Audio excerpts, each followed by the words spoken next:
하나님 말씀 신약성경 마태복음 4장 23절 말씀부터 5장 3절 말씀까지 함께 읽겠습니다. 예수께서 온 갈릴리에 두루 다니사 그들의 회당에서 가르치시며 천국 복음을 전파하시며 백성 중에 모든 병과 모든 약한 것을 고치시니 그들의 소문이 온 수리아에 퍼진지라. 사람들이 모든 앓는 자 곧 각종 병에 걸려서 고통당하는 자, 귀신 들린 자, 간질하는 자, 중풍병자들을 데려오니 그들을 고치시더라. 갈릴리와 데가볼리와 예루살렘과 유다와 요단강 건너편에서 수많은 무리가 따르니라. 예수께서 무리를 보시고 산에 올라가 앉으시니 제자들이 나온지라. 입을 열어 가르쳐 이르시되 심령이 가난한 자는 복이 있나니 천국이 그들의 것이미요. 아멘. 오늘 말씀의 제목은 복이란 무엇인가 입니다. 여러분 복 좋아하시나요? 맞습니다. 저도 복을 참 좋아합니다. 복을 좋아해서 사실 이 자리에 나왔죠. 그렇다면 복이라는 것이 무엇일까요? 대체적으로 돈이라 평균 이상 그렇게 사람들은 이야기합니다. 돈이 많아 만족스럽게 사는 사람이 있는가 하면 돈 때문에 집안이 망하고 가족이 분열되고 죽는 경우도 있습니다. 그렇게 본다면은 돈이라는 것 사실 우리 삶에 반드시 필요하는 것이기도 하고 좋은 것이기도 합니다마는 이 돈이라는 것 그 자체만으로는 절대적인 복은 아닌 듯 합니다. 사실 명예도 마찬가지이죠. 명예 때문에 스스로 목숨을 끊는 사람도 있습니다. 관직도 인기도 우리가 잘 아는 유명 연예인들이 스스로 목숨을 끊는 것을 보면은 사람의 인기라는 것도 절대적인 복은 아닌 듯 합니다. 그리고 또한 장수함이라는 것, 오래 산다는 것, 또 좋을 수도 있는데 마냥 좋지만은 않은 듯 합니다. 유럽의 어느 나라인가요? 안락사를 할 수 있는 기계를 개발했더라고요. 그런데 죽는 것도 비싸더라고요. 그냥 돈 몇십만 원 들고 가서 나 안락사 하고 싶습니다 해서 그렇게 해서 죽여주지 않더라고요. 엄청 많은 돈을 들여서 고통 없이, 그 고통이 없다는 게 그 과학자들의 예상일 뿐이지 정작 그 가운데서 죽음의 강을 건너갈 때에 고통이 없을까요? 안락사를 할 수 있는 기계가 발명이 된 것 보면은 장수한다는 것 그 자체만으로는 좋다 나쁘다 말할 수는 없는 듯 합니다. 사람들은 이러한 모든 것들을 복이라고 하는데, 그래서 그것을 추구하는데 정말로 그것이 복일까요? 아니면 복이 아닐까요? 이 복이라는 것이 무엇일까요? 대부분의 사람들은 그것이 복인지 복이 아닌지 알지 못하고 구하는 경우가 많습니다. 목사님 그래도 죽기 전에 그만큼의 돈 한 번이라도 만져보고 죽었으면 좋겠습니다. 설령 복이 아니라 할지라도 그 마음 이해합니다. 여러분은 복이 있는 사람입니까? 본래 우리 인간은 에덴 동산에서 한량 없는 복을 누리며 살도록 창조되었습니다. 원래부터 복 없는 사람이 아니라 원래부터 복 있는 사람으로 만들어졌다 그 말입니다.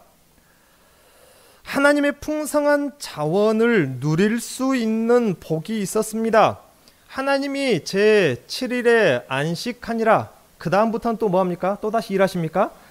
처음 창조 당시에는 일주일에 한 번씩만 안식하는 것이 아니라 모든 피조 만물이 하나님의 그 안식을 누렸습니다. 그 말은 하나님을 누렸다는 말인데 하나님의 풍성하신 생명을 사람이 누렸습니다. 영원토록 누렸습니다.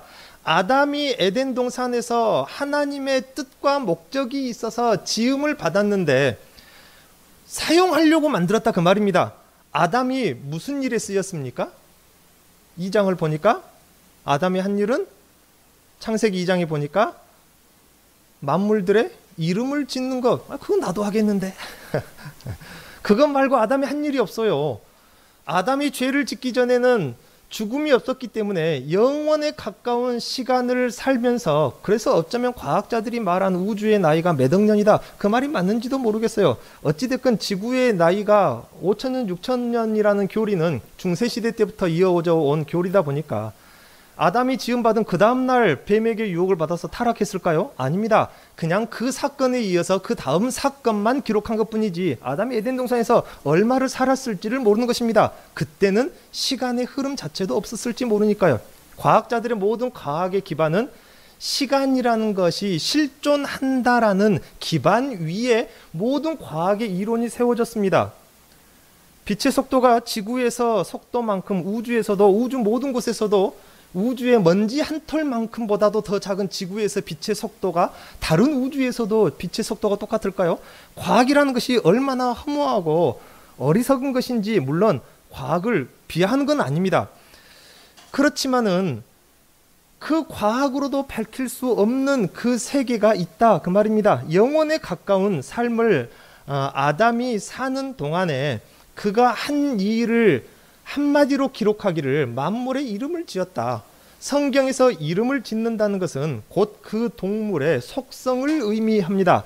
아담이 다른 동물들, 만물들의 속성을 부여하는 역할을 했다. 아담은 창조주와 같은 권능과 지혜와 능력을 부여받았습니다. 쉽게 말하면 하나님 창조주를 대리하여서 천지 만물을 주관하고 다스리는 권세를 받았으니 하나님의 모든 지혜와 능력과 그 생명까지도 누릴 수 있는 사람으로 지음을 받았다면 그쯤 되면은 복받은 사람 아닙니까? 하나님이 지으신 모든 만물을 또한 누릴 수 있는 복도 있었습니다. 하나님의 생명과 창조주의 안식과 능력을 누릴 수 있는 복. 결국 모든 복의 근원은 하나님이시고 하나님을 누리는 것이 인간의 최대의 복이자 원래의 복, 본질적인 복이었습니다. 너무 옛날 이야기니까 이것을 그냥 신화 정도로만, 동화책의 이야기 정도로만 사람들은 그냥 그러려니 하고 흥미로운 이야기로 넘어가죠. 이 복을 언제 누릴 수가 있었습니까?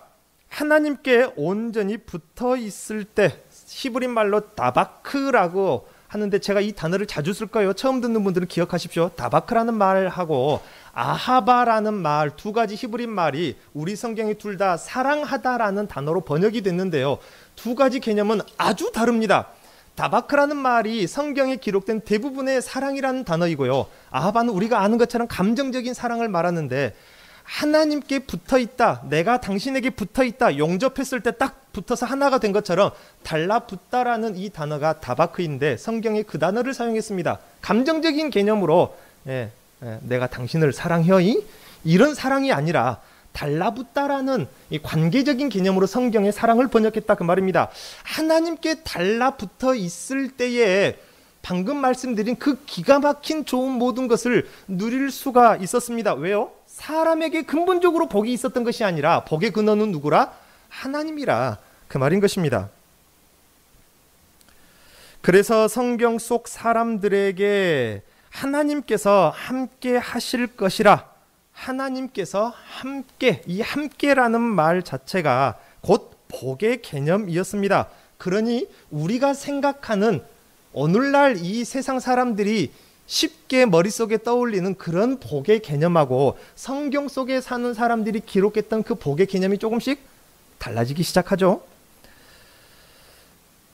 이것이 구원받은 사람의 현상입니다. 구원은 부자가 되는 길이 아니라 하나님과 함께. 그런데 세상 사람들은 어떤 복스러운 것이 들어왔을 때 그것이 복인지 구별하기가 힘듭니다. 하지만 성도들은 무엇이 복인지 구별할 수 있는데 그것은 하나님께서 함께 하시는 것, 이것이 복이라 그 말인 것입니다. 받아들이기 아직 힘들죠. 조금 더 들어보십시오. 그런데 인간은 그 복의 근원인 하나님으로부터 떨어져 나가게 되었습니다. 분리되었다. 죄 때문입니다. 그때부터 하나님의 아까 말씀드린 그 풍성한 모든 자원을 누리지 못하게 되었습니다. 자원이라는 단어 말고 더 좋은 단어가 없더라고요. 하나님께만 있는 그 무언가요. 그 자원, 그것에 대한 결핍을 느끼며 살게 되었습니다. 이 결핍이라는 단어, 이 구속의 과정을 이해할 때 참 유익한 단어가 아닌가 생각이 됩니다. 질병은 건강에 대한 결핍이죠. 이 가난은 물질에 대한 결핍입니다. 전쟁 역시도 결국은 결핍의 문제입니다. 시기와 질투 역시도 명예나 영광, 자존감에 대한 결핍 때문입니다. 인간이 근본적으로 죽음을 두려워하는 것, 생명에 대한 결핍입니다. 저희 아이들에게 게임을 어지간하면 시키지 않으려고 부단히 애를 썼어요. 그러나 그게 힘들더라고요. 아주 많이 하거나 그런 건 아닌데, 사람을 죽이고 하는 것이 실질적으로 사람의 기억과 감각에 영향을 미쳐요. 그래서 어지간하면 그런 게임을 시키지 않으려고는 하는데, 가끔 보면은 그 자기 캐릭터가 게임하다가 죽어요. 그런데 죽음을 두려워하지 않더라고요. 왜요? 다시 또 사니까. 게임 끝나면 어떻게 됩니까? 한 번 더 하면 돼요. 그런데 저 어릴 적에 저희 형님들이 참 이때는 원망스러워요. 저를 오락실 중독을 시킨 장본인들, 저희 형님들은 저를 뭐 하려고 이 막둥이 동생 손 짤랑짤랑 데리고 가서 게임, 중학교 때까지 게임 속에 빠져서 오락실에 빠져서 살았습니다. 그래가지고 제주도로 전학을 갔는데 언제부턴가는 그 오락실에 드나거리는 게 창피하다는 생각이 문득 들더라고요. 그때부터 제가 뭘 끊었냐면요, 오락실을 끊었고 욕을 끊었습니다. 어느 순간부터 욕한다는 게, 입으로 욕을 뱉는다는 게 너무 창피하고 너무 부끄럽더라고요. 하나님의 은혜겠죠. 그때는 용돈이 없으니까 어쩌다가 한번 빈병이라도 주워서 20원짜리 과자라 사 먹지, 아니면 모아서 그걸로 게임을 하는데 죽음이 두려웠어요. 왜요? 그거 죽고 나면은 끝나니까. 그런데 이 아이들 보니까 죽음을 두려워하지 않더라고요. 에이, 죽었네 하고 한 번 더 하더라고요. 사람이 죽음을 두려워하는 이유는 생명의 결핍 때문입니다. 영광과 영생을 소유하지 못한 그 현상이 바로 이 땅의 물질을 추구하게 되는 것입니다. 없으니까 그것을 추구하는 것입니다. 갑질을 하는 사람들은 뭐가 결핍됐다? 그것이 결핍됐으니까 갑질을 함으로써 자기를 거기서 느끼고 드러내는 것입니다. 감기라는 것의 증상에 어떤 증상이 있나요? 열이 나기도 하고 콧물이 나오기도 하고 기침이 나오기도 합니다. 가래나 오한 등등의 증상이 있습니다. 이 모든 것이 참 생명의 근원이신 하나님으로부터 단절된 인간의 죽음의 증상과 같은 원리로 이해를 하면 된다, 그 말입니다. 왜 콧물이 나요? 감기 걸렸으니까. 물론 모든 콧물이 다 감기는 아닙니다. 모든 열이 다 감기는 아니에요. 열이 왜 납니까? 감기가 걸렸으니까. 그것처럼 방금 말씀드린 인간이 모든 결핍과 모든 고통이 왜 있냐고요. 모든 두려움이 왜 있냐고요. 그것은 바로 생명의 근원이신 하나님과 단절된 증상들이라, 이것을 김세윤 박사님은 죽음의 증상이라, 죽음이라는 영적인 질병의 증상들이라 그렇게 이야기를 하는 것입니다. 그러면은 해열제를 급하게 먹는다고, 물론 해열제가 너무 고열에 오래되면은 뇌수막염이나 안 좋은 것이 있으니까 열을 내리는 것이 중요합니다만은, 해열제를 먹어서 열을 내렸다고 감기가 낫는 것이, 열 떨어졌으니까 감기 나았네가 아니다, 그 말입니다. 그 모든 고통을 치료해 줬다고 그것이 근본적으로 치료된 것이 아니라 그 말입니다. 영적인 근본적인 죽음의 질병은 그런 식으로 치료가 되는 것이 아니니, 이 부분에서부터 우리는 복에 대한 이야기를 할 수가 있는 것입니다. 인간은 에덴 동산에서 쫓겨난 이후부터 이 죽음의 증상인 결핍 증세를 채우고 싶어 합니다. 그래서 건강하고 싶고 부유하고 싶고 전쟁이라도 해서 다른 나라 다른 사람의 자원을 가지고 싶은 것입니다. 또 결핍된 복을 채우고 싶어서 시기하기도 하고, 왜요? 상대적으로 결핍을 느끼니까. 그리고 질투도 하는 것입니다. 상대가 나보다 더 많이 갖고 상대가 나보다 더 인정받는 것을 내 눈으로는 차마 볼 수가 없다, 그 말이죠. 그것은 모두 다 나의 결핍 현상을 못 견디는 것입니다. 그래서 분을 내기도 하는 것이죠. 모든 인간은 이 성경적이고 본래적인 복을 찾고 싶어 합니다. 그런데 만약 이러한 결핍이 없다면은, 영광과 생명으로 충만해졌다면은 그 사람에게 시기 질투가 있겠습니까? 아닙니다. 오히려 사랑과 자비가 베풀어질 것입니다. 자기의 목숨이라도 아낌없이 내어줄 수 있는 그 놀라운 비결이 이 결핍이 해결되어야 하는 것입니다.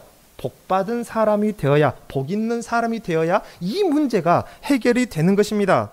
그러므로 이제 우리 주님께서는 예수님께서 새 나라를 가져오시면서 그 나라에게만 주시는 복에 대해서 이제 말씀을 하실 것입니다. 5장 3절 말씀부터 우리가 소위 말하는 팔복, 하나를 더하면 구복이 될 수도 있어요. 잘 읽어보면 구복처럼 보입니다. 그 복에 대해서 말씀을 하기 전에 오늘은 서론격으로 복이란 무엇인가에 대해서 말씀을 나누는 것입니다. 먼저 우리가 읽었던 성경 본문을 보면은 이 앞선 본문에서 제자들을 부르시고 또 많은 이방인들, 병자들, 고통받는 사람들을 치유하사 그 나라 백성들로 부르시는 것을 볼 수 있습니다. 병 고치는 은사, 병 고치는 예수님의 사역, 또 귀신도 쫓아내십니다. 신약 성경에서 특히 이 병고침의 행위는 오늘날 교회 안에 은사로 주어져서 의료 행위와 같은 치유 행위와 그러한 은사와 조금 다른 개념입니다. 구약의 병자들의 문제는 무엇이 문제일까요? 병자들의 문제는 성전에 못 들어갑니다. 그것이 가장 큰 문제입니다. 물론 성전에 들어갈 수 있는데 그들이 들어갈 수 있는 성전은 엄밀히 말하면 성전이 아니라 성전 마당입니다.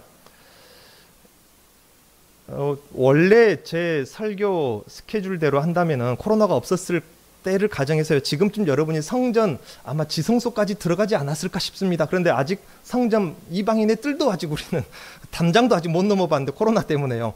원래대로 하면 지금쯤 성전 지성소까지는 들어갔어야 맞는데, 이 아브라함의 혈통이라면은 누구나가 들어갈 수 있는 성전 본 건물 바깥에 어느 계단 한 12개, 15개쯤 올라가면 이방인들은 보이지도 않는 그 위쯤에 모든 이스라엘 백성들, 아브라함의 혈통이면은 병자든지 문둥병자든지, 물론 문둥병자는 격리됐으니까 못 들어가겠네요.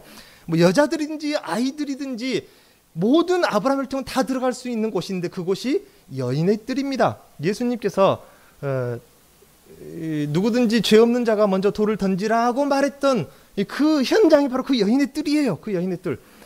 그런데 병자들이 거기까지는 들어갈 수 있는데 그 위에 이스라엘의 뜰이라고 해서, 그 뜰이 어떤 뜰인지는 다음 시간에 말씀드려야 되니까 지금은 좀 참아야겠네요. 아무튼 그 위로는 못 들어갑니다. 병자들은.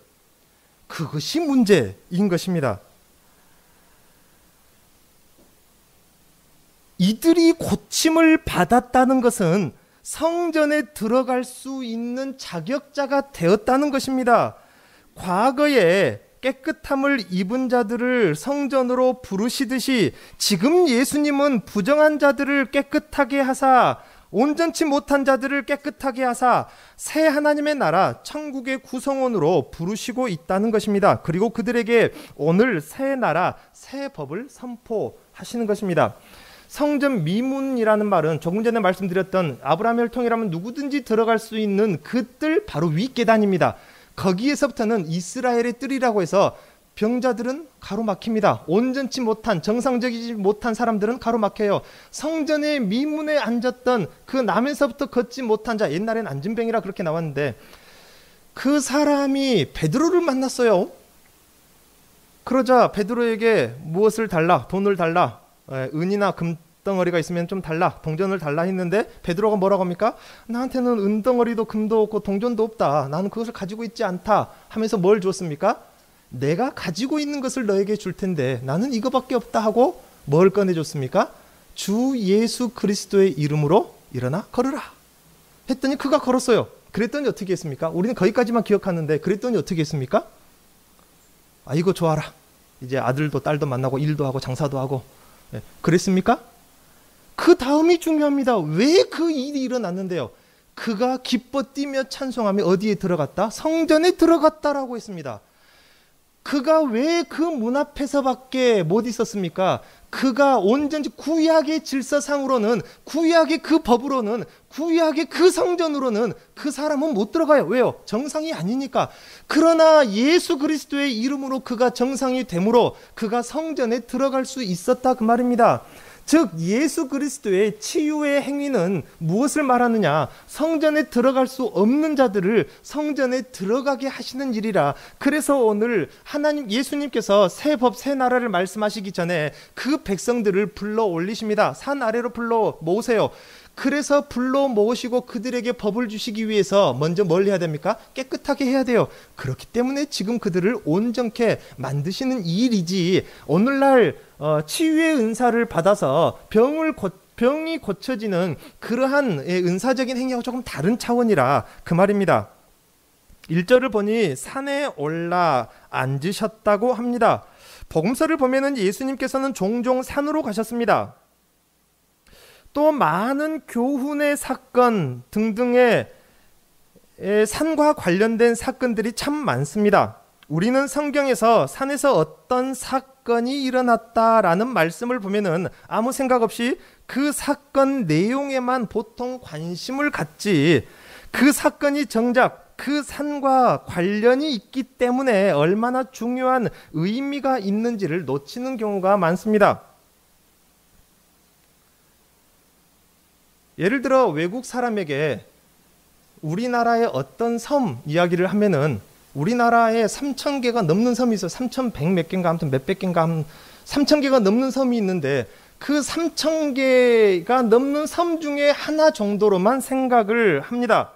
그런데 그 섬이 한국 사람에게 동해바다의 외로운 섬 독도라고 한다면은, 독도를 알지 못하는 외국 사람들은 3,000개가 넘는 코리아의 그 많은 섬들 중에 하나 정도이겠지만은 우리 한국 사람에게는 그 섬이 동해바다의 외로운 섬 독도라고 이 한마디만 해도 벌써 많은 의미가 부여가 됩니다. 어떤 사람이 섬에서 만세를 불렀다. 외국 사람은 뭔 생각을 하겠습니까? 그 섬이 아름다운가? 좋은가? 도대체 왜 만세를 불렀지? 왜요? 그 만세의 의미. 그런데 우리나라 사람이 어떤 외로운 섬에서 만세를 불렀다. 어떤 섬인지 말하지 않아도 합니다. 그 섬이. 그와 같이 그 장소와 연결된 의미가 있다 그 말입니다. 히브리 사람들은 산이라고 하면은 중요한 사건이 연결되고 떠올려지면서 글 속에서 등장한 수많은 의미가 부여가 됩니다. 성경 속 사람들에게 산 하면은 모세가 하나님과 대면하며 율법을 받았던 신의 산을 떠올립니다. 몇 주 후의 이야기니까 마음이 청결한 사람은 누군가요?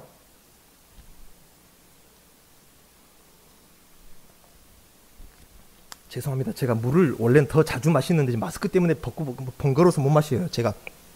저희 아버지가 다른 좋은 것은 다 물려주셨는데 그 후두가 좀, 후두라고 성대라고 해야 되나, 이 부분이 좀 약한 것까지 물려주셔가지고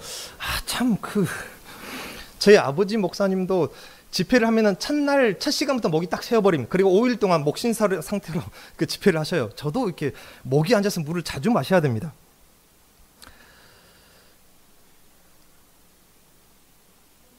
성경 속 사람들에게 산 하면은 이 모세가 올라갔던 그 산을 떠올리는데요.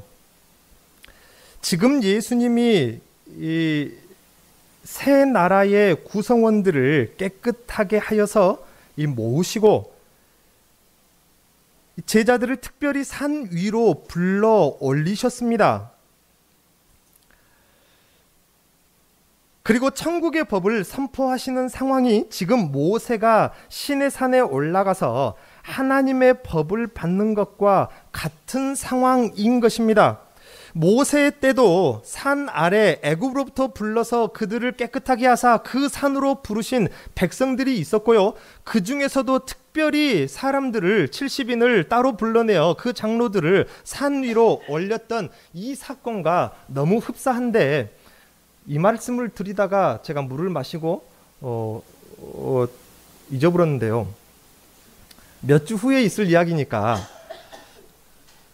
오늘 말씀 듣고 잊어버리십시오. 그때 또 처음 듣는 것처럼 들으세요. 마음이 청결한 자가 누군가요? 욕심 안 부리고 늘 좋은 생각만 하는 그런 사람들인가요? 성경에서 마음이 청결한 사람 하고 물어보면요, 아, 그 사람은 누구예요? 학다리 학교면에서 그 키가 크고 잘생긴 그 목사님 하면은 누군지 알겠죠? 예, 농담입니다. 예, 잠 좀 깨시라고. 성경에서 마음이 청결한 사람은 누굽니까? 라고 물어보면요, 우리는 마음이 착하고 좋은 생각하고 욕심도 안 부리고 늘 베푸르고 그런 사람인가요? 라고 좀 더 막연하게 이렇게 막 생각할 수 있지만은, 성경 속 사람들에게 마음이 청결한 사람이 누굽니까? 물어보면은 그 사람은 모세입니다 라고 이야기합니다. 왜요? 구약 백성들 중에 하나님을 대면하여 보았으나 죽지 않은 유일한 사람이 모세입니다. 그래서 모세는 어떤 사람이라? 마음이 청결한 사람이라는 별명을 가지고 있습니다. 지금 이 팔복과 관련된 내용들이, 이 말씀을 하고 있는 이 상황이, 산상수훈을 말씀하고 있는 이 상황이 구약 시대의 모세가 산 위에서 하나님의 법과 복을 받아서 백성들에게 강론하는 것과 같은 상황이라 그 말입니다. 그래서 예수님께서 굳이 번거롭게 산 위에 올라가서, 이것을 또 과학자들은 산 위에서 이야기를 하니까 마이크 없이도 울리고 잘 소리가, 그래서가 아니라, 마이크가 없어서 산에 올라가신 것이 아니라, 지금 모세가 산에 올라가서 그 백성들이 누굽니까? 이제 막 출애굽했습니다. 아직 하나님의 나라가 아직 아닙니다. 왜요? 법이 있어야 나라가 있을 거 아닙니까? 그래서 그들에게 법을 주시는 것입니다. 계약을 맺어요. 너희들은 나의 나라가 된다. 그 상황과 아주 똑같은 상황이라 그 말인 것입니다. 그때 모세가 산 위에서 하나님께 받아 선포한 율법은 이스라엘 백성들의 삶의 토대가 되는 법입니다. 그런데 일일이 그때는 항목으로 손에 쥐어줬던 법입니다. 자주 말씀을 드리는 것이니까 자주 들으십시오. 그러나 처음 듣는 것처럼 들으십시오. 어린아이에게, 지금 우리 막둥이까지가 이제 밥을 잘 안 먹는데 그 위로는 진짜 잘 먹어요. 첫째부터 밥을 안 먹었습니다. 왜 그런지 모르겠어요. 우리 셋째는 그래도 밥을 막 잘 먹는데, 넷째는 밥을 잘 안 먹어요. 너는 귀 막고 들어라. 딴청 피우고 있네요. 마침 밥을 너무 안 먹어요. 그래서 오죽했으면 어떻게 밥을 먹이겠습니까? 약속을 해요. 너 밥 몇 번 먹어라? 여러분도 그러시죠? 한 숟갈만 더 먹어라. 5번만 더 먹자. 그래가지고 도저히 못 먹겠대요.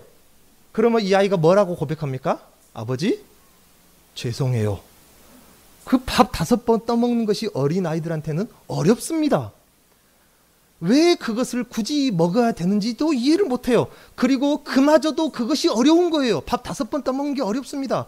그래서 뭐라고 합니까? 죄송해요. 너 밥 먹을 때, 우리 넷째부터는 밥 먹을 때 꼭 물을 마셔요. 여러분 손주들도 그러죠. 그렇게 밥 먹을 때 물을 많이 마셔요. 그래서 물 좀 먹지 말아라. 물 좀 먹지 말아라. 밥 먹을 때 물 안 먹는 게 어렵습니까? 그런데 저 아이들한테는요, 밥 먹을 때 물 안 먹는 게 어렵습니다. 그래서 뭐라고 합니까? 죄송해요. 그것이 죄송할 일입니다. 이것이 어린아이들에게 주어진 법과 복이라 그 말입니다. 성경은 그래서 구약 백성들을 가리켜 바울 사도는 어린아이와 같다 이야기합니다. 구약의 율법, 여러분 어려운 거 아닙니다. 일일이 항목으로 다 해줬어요. 가만히 있어도 그 중에 대부분은 지켜집니다. 그런데 그마저도 그 백성들은 어려워하면서 뭐라고 합니까? 하나님, 죄송합니다 라고 이야기를 하는 거예요. 그러나 장성한 자들에게 뭐라고 합니까? 여러분 자녀들 한 60 되신 자녀들도 있죠. 60 가까운 자녀들 있을 거예요. 그 자녀들한테 너 밥 5번 떠먹어라, 밥 먹을 때 물 먹지 마라, 그렇게 요구합니까? 그래서 아버지 나 밥 5번 다 떠먹었어요. 오늘 내 아들 60살 먹은 내 아들 장하다 칭찬해 줍니까? 아니지 않습니까? 자식들에게 말할 때 너 건강 좀 챙겨라, 잘 먹고 다녀라, 이 한마디면 끝나요. 그래서 구약 백성들의 율법이 어려운 것이 아니라고 합니다. 율법을 온전하게 다 지킨 사람들이 있어요. 바리새인들 율법이 완전하다 했습니다. 이 바울 사도도 율법에 완전하다고 했어요. 그 법은 그 정도만 요구를 하는 것이기 때문입니다. 이처럼 지금 예수님께서는 자기 백성들, 천국 백성들에게 삶의 토대가 되는 법을 주시고 계시는 의미인데, 이 법은 그들의 법처럼 일일이 항목으로 적어줘서 요구하지 않습니다. 왜요? 성령께서 친히 마음 가운데 깨닫게 하사 아버지의 마음을 알게 하시기 때문입니다. 그래서 우리 하나님께서는 우리에게 무엇을 요구하시고 무엇을 바라는지 아시는 것입니다. 그러니 성경을 보면서 봐라, 성경 봐라, 이렇게 해도 되지 않냐, 술 마셔도 된다고 하지 않았냐? 애기들입니까? 예를 들면 그렇다고 말하면, 그렇게 성경에서 일일이 조목조목 오늘날 교회에서도 조목조목 봐봐, 바울 사도도 술을 쓰라고 하지 않았냐? 디모데에게 술 쓰라고, 술 마셔도 된다, 안 된다.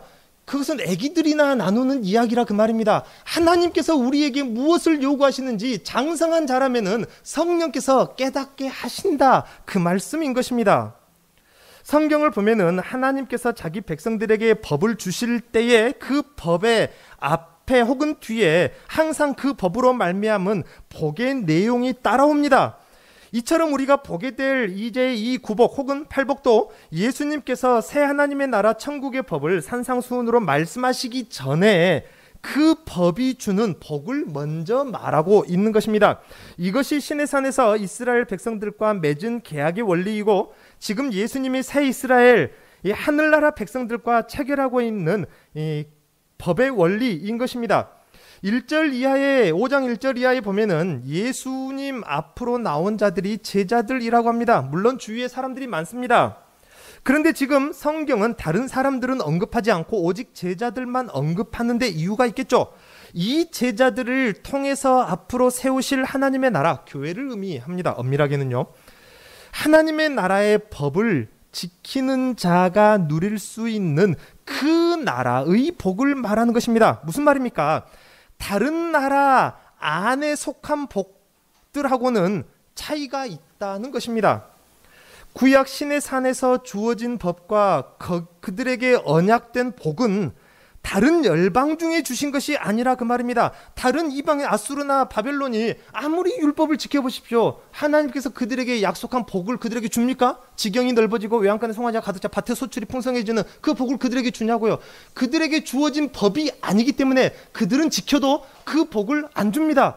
그 법은 누구에게 주었습니까? 십계명 서문에 출애굽시켜 불러낸 그들에게 주신 법입니다. 그래서 그 법을 다 지켰을 때 신명기에 약속했죠. 어떻게 했습니까? 너로 부자 되게 해주겠다, 장수하게 만들어주겠다. 그 법을 지킨 그 나라 백성들에게만 주신 복이라 그 말입니다. 그러므로 이 구복은, 팔복은 모든 피조물들에게 내려진 복이 아니라 제자들이 누릴 복입니다. 이 새로운 법은 제자들, 즉 교회의 법입니다. 예수를 머리로 삼은 새 공동체, 새 이스라엘에게 주어진 복과 법이라 그 말인 것입니다. 이는 누구를 말하고 있습니까? 바로 여기 있는 여러분들을 말하고 있는 것입니다. 그래서 우리 이방 한국 땅에 복음이 처음 들어올 때에 치유의 역사가 왕성하였던 것입니다. 왜요? 사도행전에서도 똑같은 일들이 반복이 되는 것과 마찬가지입니다. 본문의 사건의 구성처럼요, 우리를 그렇게 하나님의 나라 백성으로 먼저 부르셨습니다.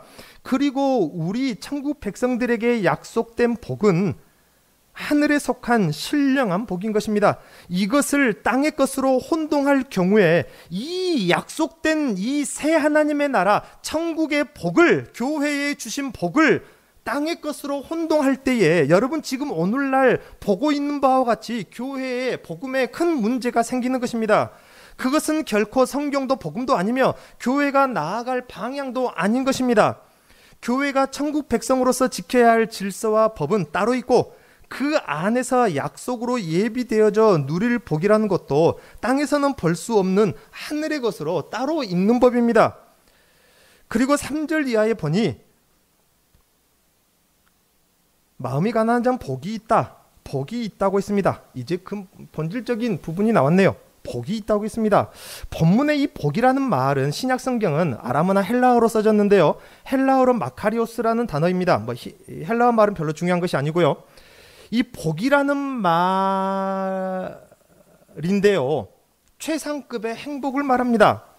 중요한 것은 이것입니다. 당시 마태복음을 기록한 사람들이 혹은 듣는 자들이 히브리 사람이라는 것입니다. 헬라어를 썼지만 그 사람들은 히브리 사람들입니다. 즉 헬라 사람들이 생각하는 최상급의 행복을 가리키는 단어가 아니라 히브리 사람들이 생각하는 최상급의 복을 두고 하는 말인 것입니다. 히브리 사람들이 말하는 최상급의 복은 히브리어로 아쉐르라고 하는데요. 이것은 우리가 말하는 이런 물질적인 복, 돈을 말하는 것이 아니라 삶의 가장 중요한 가치라는 단어입니다. 아쉐르가요.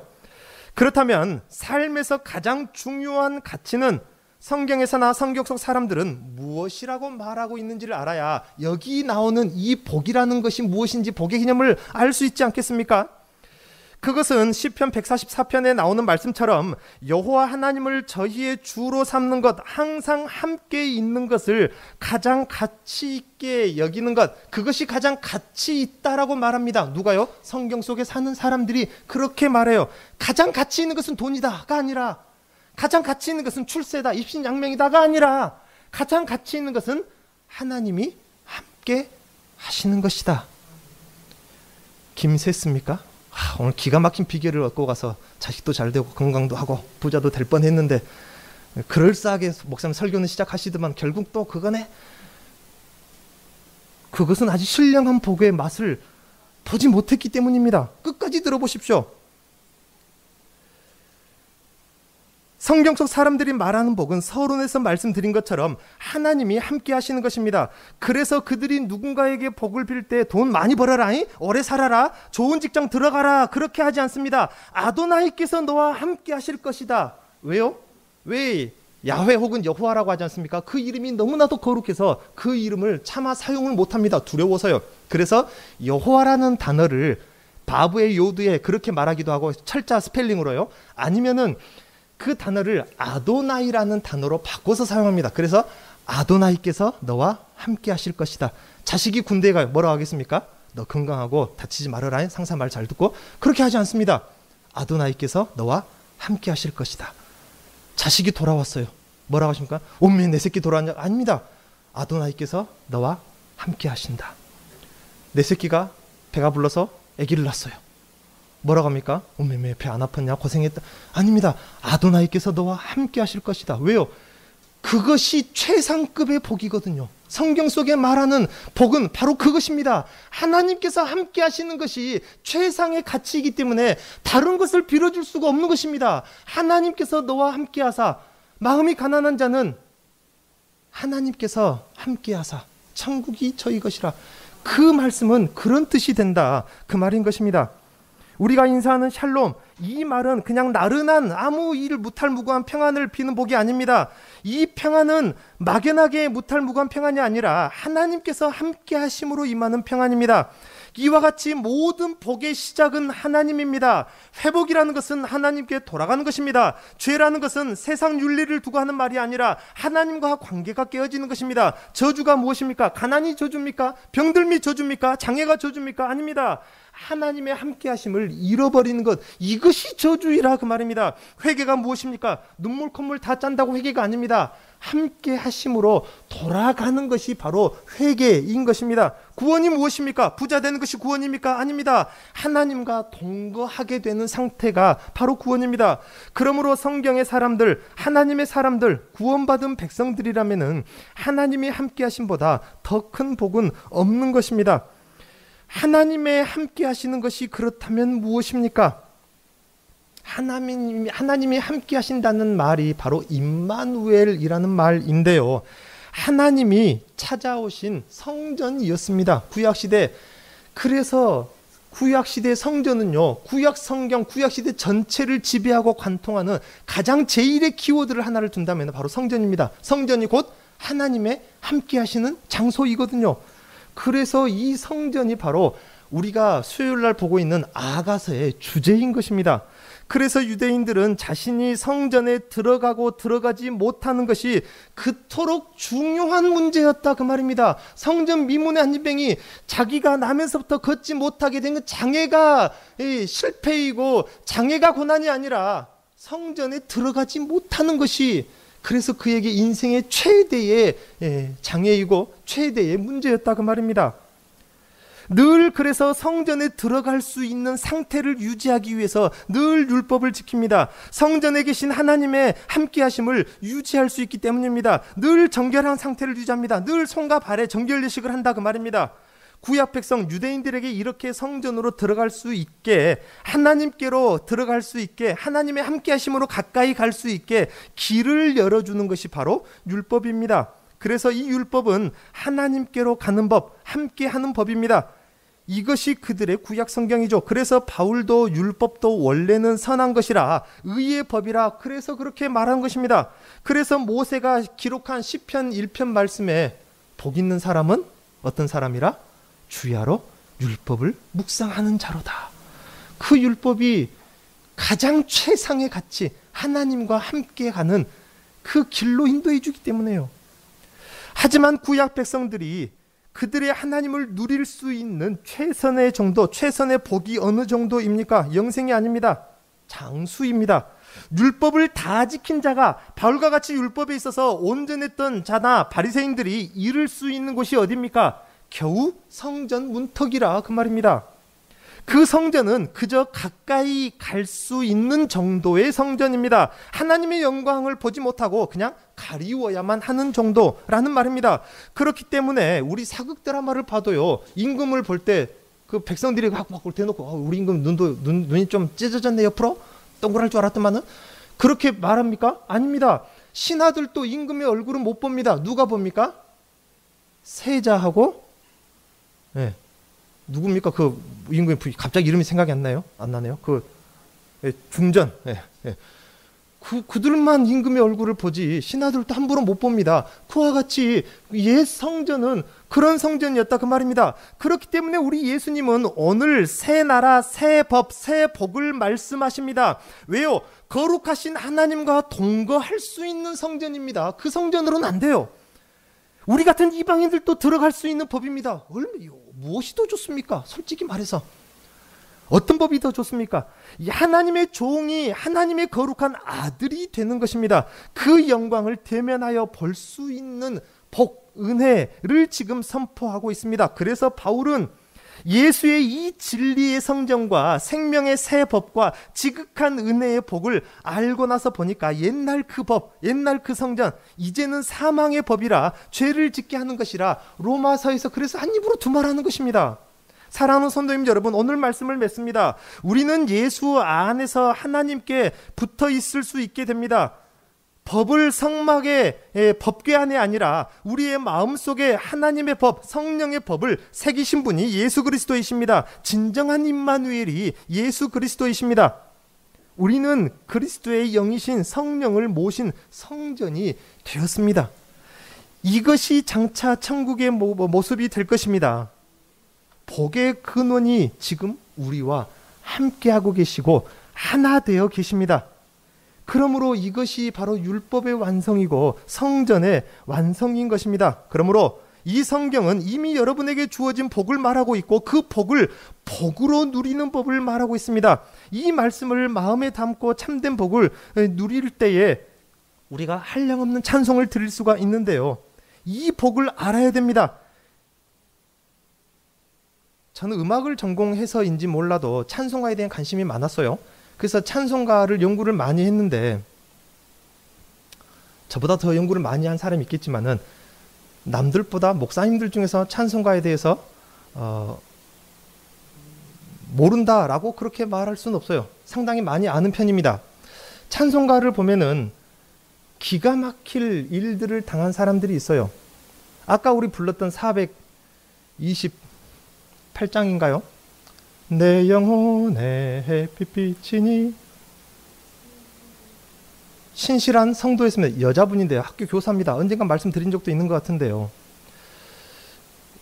학교에서도 정말로 성실한 교사이고 신앙생활도 주일학교를 잘 가르쳐 신앙생활도 잘했고 착실하고 성실하고 의롭고 선한 여자분인데 고등학생한테 강목으로 허리를 맞아가지고요 반신불수가 됐습니다. 병원에서는 당신은 영원히 평생 걷지 못합니다. 이제 장애인이 됐다 그 말입니다. 원망스럽죠.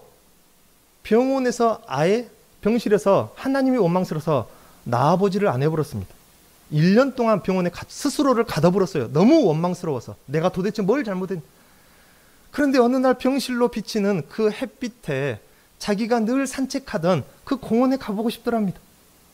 공원에 산책했는데 하나님께서 그 자리에서 영감을 주시고 은혜를 주시는 거예요. 그의 마음속에 비치는 하나님의 그 신령한 은혜의 빛을 거기서 받은 것입니다. 은혜 받았으니까, 복 받았으니까 그가 다시 허리가 나아지고 다리가 일어서서 걸었습니까? 아닙니다. 그리고 평생 그렇게 불수로 살았습니다. 그러나 그가 말하기를 자기는 복 받은 사람이라 그 말입니다. 왜요? 내 마음속에 하나님이 비춰주시는 그 빛이 있더라 그 말입니다. 평생 불구로 사는 사람들이 있습니다. 사랑하는 사람들을 잃은 사람들이 있습니다. 감옥에 갇힌 사람들이 있습니다. 길을 막힌 사람이 있고 가난 가운데 거한 사람들이 있습니다. 그럼에도 불구하고 그들이 하나님을 찬송하는 이유가 무엇인데요? 세상으로부터 얻을 수 없는 복이 있기 때문입니다. 세상으로부터 얻을 수 없는 신령한 은혜가 있기 때문입니다. 그것이 진짜 성경이 말하고 있는 복입니다. 건강이나 물질이나 사람이나 출세가 좋지 않다는 것이 아닙니다. 필요합니다. 그러나 그것은 근본적인 복이 아닙니다. 바로 우리 주님이 근본적인 복이며 복의 근원이십니다. 교회가 세상에 선포해야 될 복은 바로 이것입니다. 교회 다니면 병 낫는다, 출세한다, 자녀들 대학 간다가 아니라 교회에 오면은 복의 근원을 만날 수 있다. 주님을 영접할 수 있다. 이것이 복음이고 이것이 교회의 선포이고 이것이 바로 교회가 세상에 줄 수 있는 가장 큰 은혜인 줄 믿으시기 바랍니다. 기도하겠습니다. 하나님 아버지, 이 땅에 사는 동안 많은 사람들이 고통을 겪습니다. 마음의 고통, 육체의 고통, 사람의 고통, 근심 걱정, 질병과 모든 두려움, 공포를 겪습니다. 그것을 돈으로도 병원의 치료로도 어떤 사람의 인맥으로도 해결되지 못할 때가 많습니다. 그렇지만 하나님의 그 신령한 빛의 비추임을 받고 이 신령한 복을 만나고 하나님을 만나고 우리 주 예수 그리스도를 영접한 사람들만 할 수 있는 그 찬송과 감사와 감격을 우리도 할 수 있도록 성령께서 이 말씀 가운데 그 신령한 복을 알아가게 하시고 경험하게 하시고 영접하게 하여서 우리의 남은 생애가 평생토록 하나님을 찬송하는 삶을 살게 하여 주옵소서. 감사드리며 예수님의 이름으로 기도하옵나이다. 아멘.